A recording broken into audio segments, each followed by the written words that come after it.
All right, Mo, what's next for the Crosstown Shootout? Well, number one, the Crosstown Shootout should and will continue. And if it doesn't, then the schools who have taken themselves out of the rivalry and discontinued the series, whether it's one or the other or both, if they need to come to the realization that if you can't have a basketball game because you're worried about escalating tensions or another fight, then if that's the case, don't have basketball, or at least find new people to run your basketball programs.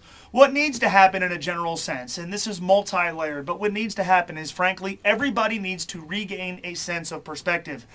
And I think we as fans can be a part of that. I think we as fans, maybe we're not as culpable as a guy throwing a punch, maybe we're not as culpable as a coach who does the wrong thing within the context of a game, but I think we're losing our minds as fans. And this applies to not just XU and UC and not just college basketball. This applies to sports. We are taking this stuff a little bit too seriously. And I think the rhetoric just fuels things. Twitter has a lot to do with that.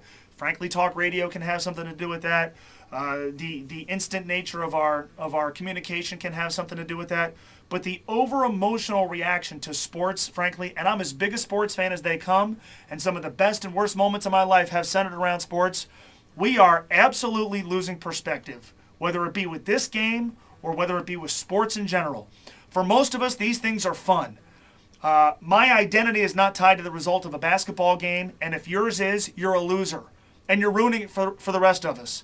If you spend your time tweeting or writing anonymous things about players and athletes and not putting your name on it, and writing about things that have very little to do or saying things that have very little to do with a player's actual performance or a team's actual performance, then frankly you need to get a life. I think almost everybody involved in this situation needs to get a life.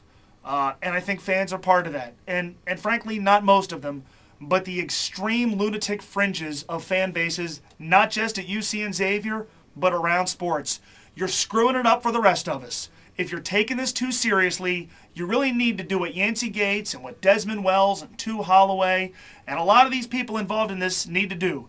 You need to look in the mirror and do some serious self-evaluation because you're screwing up something good. Email me, mo@espn1530.com. Shoot me a tweet at moager1530.